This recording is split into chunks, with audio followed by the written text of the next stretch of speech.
মুচমুচে বিটের পকোড়া খেতে ভারী টেস্টি। শীতের সন্ধ্যায় যদি হয় বন্ধুদের সাথে ফিস্টি। নমস্কার বন্ধুরা, শিউলির রান্নাঘরে আপনাদের সবাইকে স্বাগত। আমার আজকের রেসিপি গরম গরম বিটের পকোড়া। চলুন ভিডিওটা স্টার্ট করি।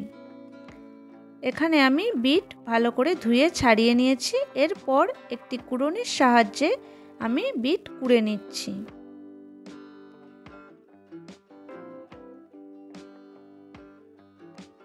এইভাবে আমি বিটটা কুড়ে নিয়েছি। এরপর একটি বোলে আমি বিটটা নিয়ে নিচ্ছি। এরপর দিয়ে দিচ্ছি পেঁয়াজ কুচি, দিয়ে দিচ্ছি রসুন কুচি, কাঁচা লঙ্কা কুচি ও দিয়ে দিচ্ছি ধনেপাতা কুচি। আমি সব কিছু খুব মিহি করে কুচিয়ে নিয়েছি। এবার আমি হাত দিয়ে সব কিছু ভালো করে মিশিয়ে নিচ্ছি। সব কিছু ভালো করে মেশানো হয়ে গেলে আমি এখানে দিয়ে দিচ্ছি স্বাদ মতো লবণ, দিয়ে দিচ্ছি হলুদ গুঁড়ো, লঙ্কা গুঁড়ো ও জিরে গুঁড়ো। এরপর দিয়ে দিচ্ছি এখানে 4 চামচ মতো বেসন। এরপর দিয়ে দিচ্ছি 2 চামচ মতো চালের গুঁড়ো, যাতে ক্রিস্পি হয় পকোড়াটা।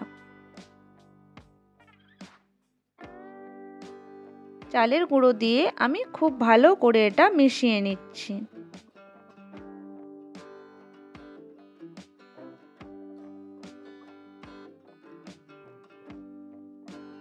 খুব ভালো করে হাত দিয়ে এটি মেখে নিয়েছি। এরপর কড়াই দিয়ে দিয়েছি সাদা তেল। তেল গরম হলে আমি এরকম ছোট ছোট করে পকোড়াগুলো ছেড়ে দিচ্ছি।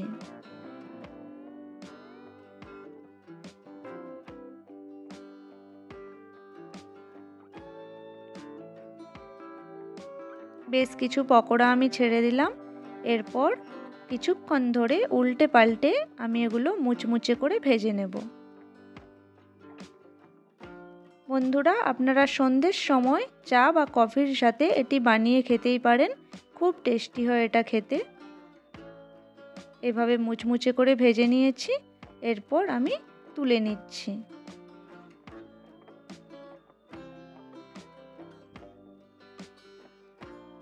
দেখুন বন্ধুরা, পকোড়া একদম রেডি। এরপর আমি একটু বিট লবণ ছড়িয়ে এটা মিশিয়ে নিচ্ছি। দেখুন বন্ধুরা, এটা কতটা কুরকুরে হয়েছে। আমি সসের সাথে এটা পরিবেশন করে দিচ্ছি। বন্ধুরা, এই রেসিপি যদি আপনাদের ভালো লেগে থাকে তাহলে অবশ্যই লাইক বা কমেন্টের মাধ্যমে জানাবেন ও আমার চ্যানেলটি সাবস্ক্রাইব করে দেবেন। ধন্যবাদ।